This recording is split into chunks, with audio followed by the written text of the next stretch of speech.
It's a long history in Atlantic Canada that guides these fishers. But this isn't your average lobster harvest. It's an act of self-governance by the Mi'kmaq. I got all these guys to take care of. Like, that's what I got to do. Like, and our band finally launched livelihood. So to be the first people to do it, it means something to us, right? It opens doors for the rest of us. This is Sibiginagidig First Nation's new Mi'kmaq-regulated lobster fishery, operating outside of the federal government's regulated fishing season. It brings a new level of risk to a grueling and unpredictable trade that's lasted for generations here. We're trying to fish for a moderate livelihood. It would be good to make an actual living out of it, right? Like I have 7 children and I have to feed my children, right? Like commercial does do it, but I mean, I'm hoping that we can figure something out with the government. That way, you know, we won't have to do a commercial anymore, hopefully. The practice of lobster fishing has almost always looked like this, but the industry itself began to change dramatically in the late 80s and 90s. The inshore fishery is failing, not because of the inshore fishermen or the people that participate, but because of government policy. And that's outraged inshore fishermen because they say the cod stock is in so much trouble that the offshore catch should be reduced. In the wake of the infamous codfish collapse, the Department of Fisheries and Oceans, DFO, was panicked about conservation. The Fisheries Department is certain some fishermen are using more traps than they're allowed. Our overriding concern must be conservation of stock, always, and it's a very real concern. Groups of fishermen from Metagan to Woods Harbor were furious.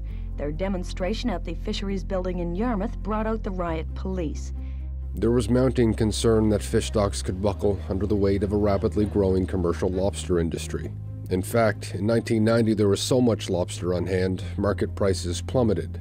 It's not a case of too few fish, more like too little demand. Fishing communities in Nova Scotia that once thrived struggled to make ends meet. And as DFO developed and imposed more and more regulations, the fishers were forced to adapt. The same was true for Mi'kmaq fishermen, who have been fishing these waters long before the arrival of European colonists. Their inherent right to fish, hunt, and gather wildlife, and their treaty right to sell it, was also in the midst of change. In 1982, the Constitution Act cemented Canada's independence from Britain. It also reaffirmed 2 types of Indigenous rights: Aboriginal title, which is the complete freedom Indigenous peoples had before the arrival of European settlers, and treaty rights. The 18th century peace and friendship treaties acknowledged Aboriginal title and laid out agreements of peace and partnership with the British Crown. Between 1725 and 1779, a number of these interconnected treaties expressed the land and its many resources were meant to be shared.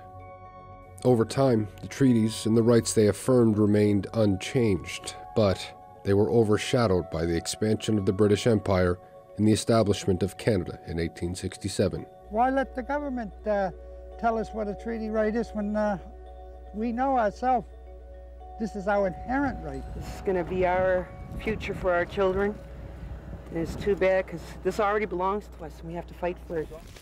Indigenous rights and the fate of the fishing industry became intertwined with the actions of this man, Donald Marshall Jr. from Membertou First Nation. Marshall was an infamous figure. In 1983, he was released from prison after serving 11 years for a murder he didn't commit. How you guys doing? 10 years later, he'd go back to court for fishing and selling eels outside of the DFO-regulated seasons.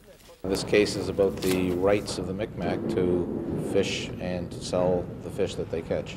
And in particular, it's about whether there is a treaty right to engage in that activity.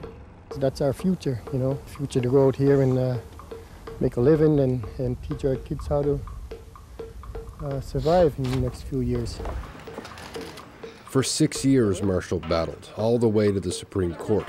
He argued that Aboriginal rights in the peace and friendship treaties allowed him to do so unhindered. And in 1999, the court agreed. The Marshall decision was an historic ruling. It guaranteed the Mi'kmaq treaty right to harvest and sell fish to make a moderate livelihood. First Nations communities across the Atlantic region celebrated, and they went fishing. But the water was rough. There was fierce opposition and violence. Several Mi'kmaq people were sent to hospital after their vehicle was rammed by another, driven by a non-native. A coalition of non-Indigenous fishermen appealed the Supreme Court ruling. They said the term moderate livelihood was too vague and that it left the fishery vulnerable to overfishing. We're not after the natives' rights here. I think we're just after our rights. Today we want to find out just exactly what they can or what they can't do. These people have spent a lot of money and accounting a great deal on this fishery.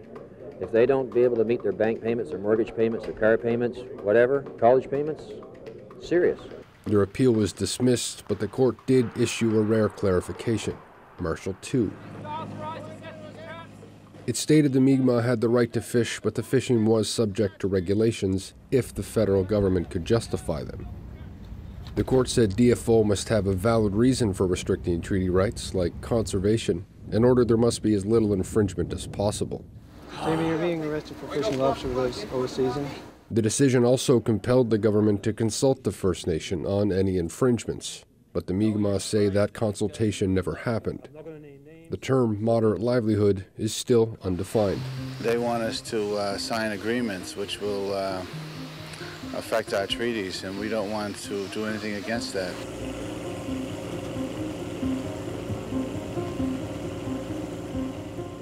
Look at it this way. There have always been Mi'kmaq fishers, these blue boats working in the lobster industry, which is regulated by DFO, these red and white boats. After the first Marshall decision, the Mi'kmaq began to fish outside of DFO rules. With Marshall 2, instead of allowing the Mi'kmaq to fish unhindered by their treaty right alone, the federal government tried to integrate them into the existing fishery in the name of conservation.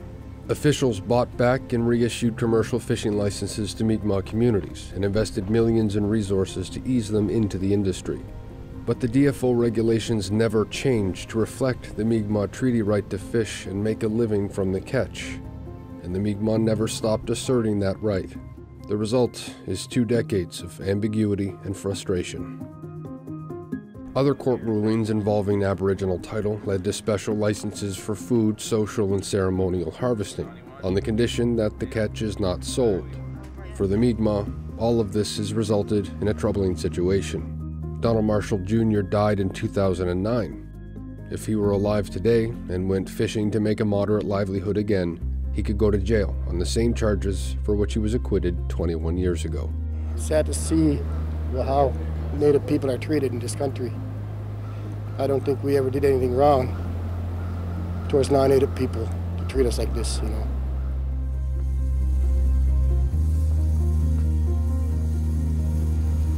After 2 decades, the Mi'kmaq in Nova Scotia have decided they're tired of waiting for Ottawa's authorization.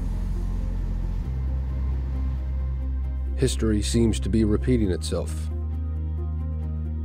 But there are some unique differences in 2020. As a result of dramatic escalations in violence, and perhaps the infamy of past clashes between law enforcement and Mi'kmaq fishers, a temporary Supreme Court injunction is now in place to protect the Sipekne'katik fishers. There are now multiple moderate livelihood fisheries in the region, with more being developed. And in a $1 billion deal, the Mi'kmaq have purchased half of North America's largest commercial shellfish producer, Clearwater Seafoods.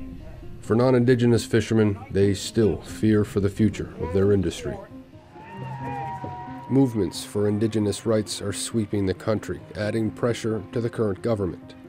We recognize the rights enshrined in the Marshall decision, the rights of Indigenous peoples, and we will continue to work hard to defend them. But the fishers in Nova Scotia are reluctant to let anyone else decide their families' futures. And one thing remains clear: they'll keep fishing.